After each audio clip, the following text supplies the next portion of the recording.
Aujourd'hui, je vais vous parler d'un sujet qui nous concerne tous, mais qui est malheureusement trop peu abordé. Comment réussir sa vie?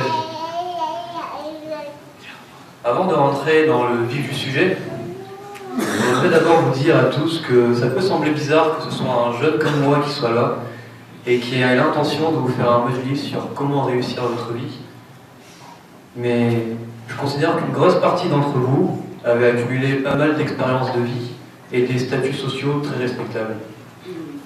Néanmoins, comme l'islam le dit, l'apprentissage, c'est un échange entre vous et moi. Et ce qui importe le plus dans cet échange, ce n'est pas l'âge, ni le statut social. Ce qui importe, c'est le contenu.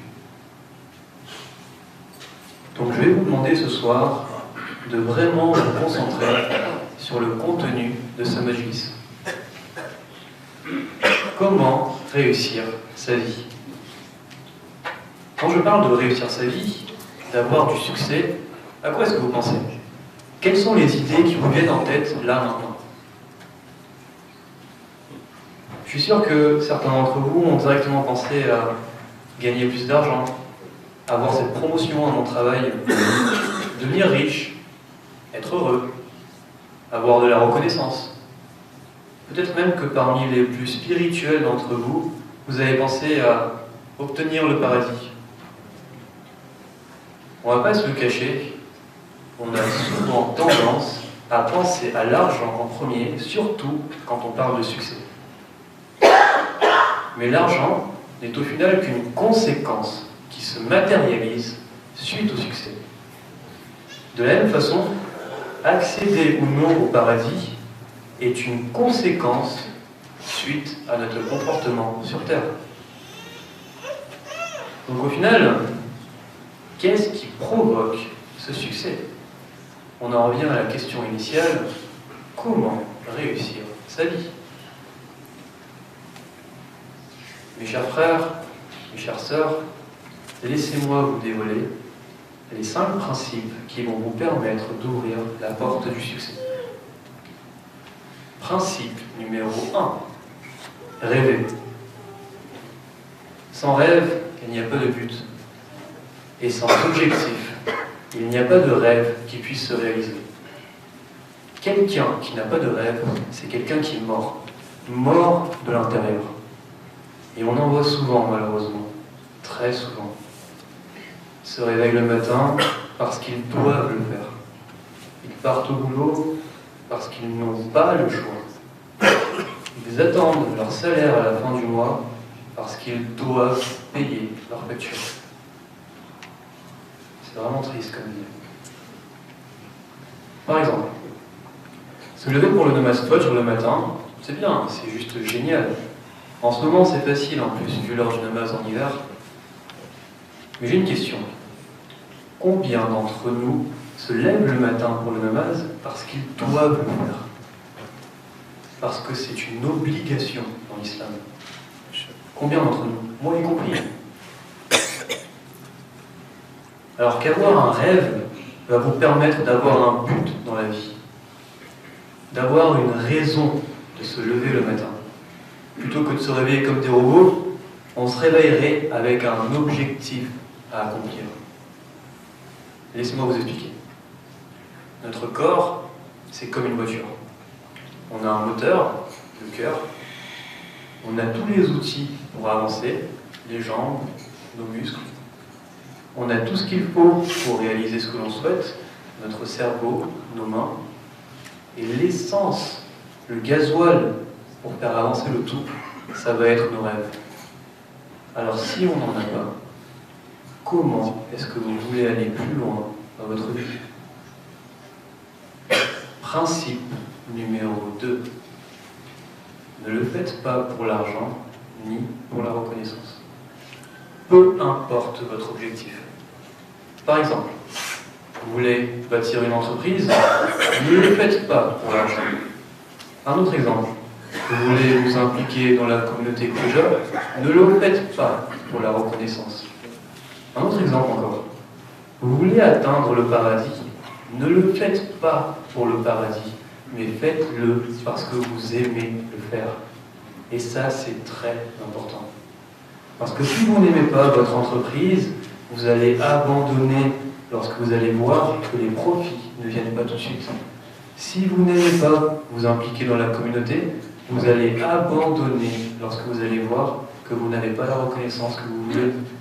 Et si vous n'aimez pas l'islam, vous allez abandonner lorsque vous allez apprendre toutes les étapes spirituelles à accomplir pour obtenir le paradis. Principe numéro 3. Croire en soi. Si vous ne croyez pas en vous, qui croira en vous? Si vous ne vous pensez pas capable d'atteindre votre rêve, qui le fera pour vous? Croire en soi, c'est un concept tellement important que même l'imam Ali alayhi salam en parle. Il dit, le doute éteint la lumière du cœur. Qu'est-ce qu'il y a dans le cœur? Il y a la foi, il y a le désir, il y a les rêves. Est-ce que vous pensez que l'imam Hussein alayhi salam aurait pu entreprendre la guerre à Karbala s'il n'avait pas confiance en lui devant ses ennemis? Il a entrepris cette guerre et a sacrifié sa vie pour sauver l'islam.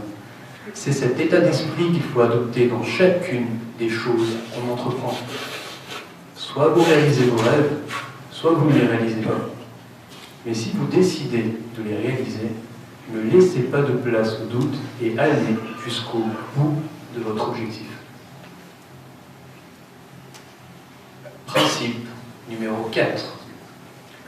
La zone de confort est votre plus grand ennemi. Qu'est-ce que je veux dire par là? C'est quoi la zone de confort? Vous connaissez ce proverbe? Métro, boulot, dodo, on le connaît tous.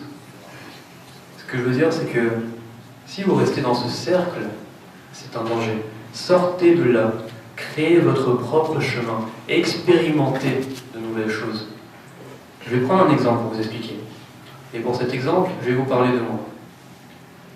La dernière fois que j'avais pris la parole en public, c'était il y a 2 ans. Et c'était ici même, au sein du Mefili Zenon. Et depuis, je n'ai pas eu l'occasion de m'entraîner à faire des discours, que ce soit dans ma vie professionnelle ou personnelle. Et 2 années après, j'accepte l'opportunité que le Mefil me donne de faire à nouveau un discours devant vous. J'aurais pu refuser. Parce qu'après autant d'années sans prendre la parole en public, j'aurais pu avoir peur, faire des erreurs. Et au final, faire ce discours me permet de sortir de ma zone de confort. Et c'est en sortant de ma zone de confort que j'apprends de nouvelles choses. Comme là par exemple, je suis en train d'apprendre, pendant que je vous parle, de gérer mon stress, gérer l'intonation de ma voix. D'ailleurs, il y a quelque chose qui me tient vraiment à cœur, et j'aimerais qu'on fasse tous ensemble un salawat pour remercier le Mefil de m'avoir donné l'opportunité de faire ce discours ce soir.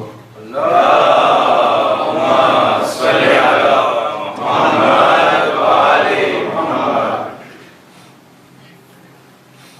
Je vais maintenant passer au dernier principe, et c'est certainement un des plus importants, parce qu'il concerne une maladie qu'on a tous, peu importe la génération. Principe numéro 5. Arrêtez de trouver des excuses.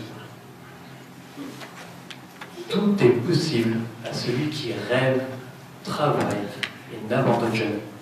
Tout est possible. On a dit à Walt Disney qu'une souris ne marcherait jamais au cinéma. Et il a persisté et il a inventé Mickey Mouse.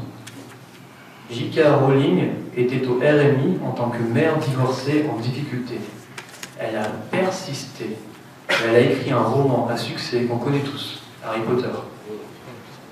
On a dit à Oprah Winfrey qu'elle était inapte à la télévision. Elle a persisté et aujourd'hui, elle a sa propre chaîne de télé. Steven Spielberg a été refusé à l'école de cinéma 3 fois.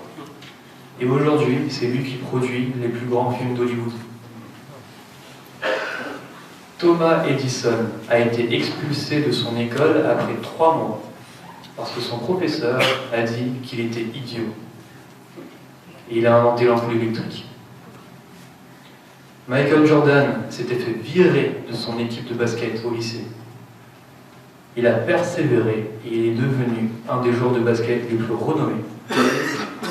Bill Gates a abandonné ses études à Harvard. Il a fait faillite avec sa première entreprise. Il a persisté et il a connu le succès avec Microsoft. Et vous? Est-ce que vous avez une excuse? Ça va. Allah.